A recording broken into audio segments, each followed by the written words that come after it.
अस्सलाम वालेकुम। आप देख रहे हैं के न्यूज एचडी। मैं हूं हारिस अली शेख गिलानी। चलते हैं आज की हम खबरों की तरफ। खबर शामिल करते हैं साहिवाल से। सूबाई वजीर specialized health Khawaja Salman Rafiqi commissioner office में साहिवाल चैम्बर के वफद से मुलाकात।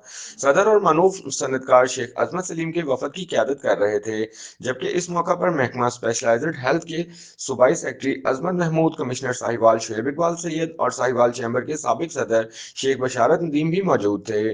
सूबाई वजीर ने साबिक टीचिंग हस्पताल में डायलिसिस सेंटर के क़याम में मरहूम शेख मोहम्मद यूनुस की खिदमात को ज़बरदस्त खराज तहसीन पेश किया और तवक्का जाहिर की कि इनकी वफात के बाद शेख मोहम्मद यूनुस के साहबजादगान शेख अजमत सलीम और शेख बशारत नदीम फलाही कामों को मजीद आगे बढ़ाएंगे। इन्होंने डायलिसिस सेंटर में मजीद 20 मशीनें फराहम करने का भी वादा किया। इस मौका पर इजहार ख्याल करते हुए शेख अजमत सलीम ने सेहत के शोबे में इनके वालिद की खिदमात को याद रखने पर सूबाई वजीर ख्वाजा सलमान रफीक का शुक्रिया अदा किया और यकीन दिलाया कि डायलिसिस सेंटर में मरीजों को मजीद सहूलियात की फरहमी भी के लिए फंड की कमी को आड़े नहीं आने दिया जाएगा। इन्होंने साहिवाल चैम्बर की तरफ से भी फलाही खिदमात जारी रखने की यकीन दहानी कराई।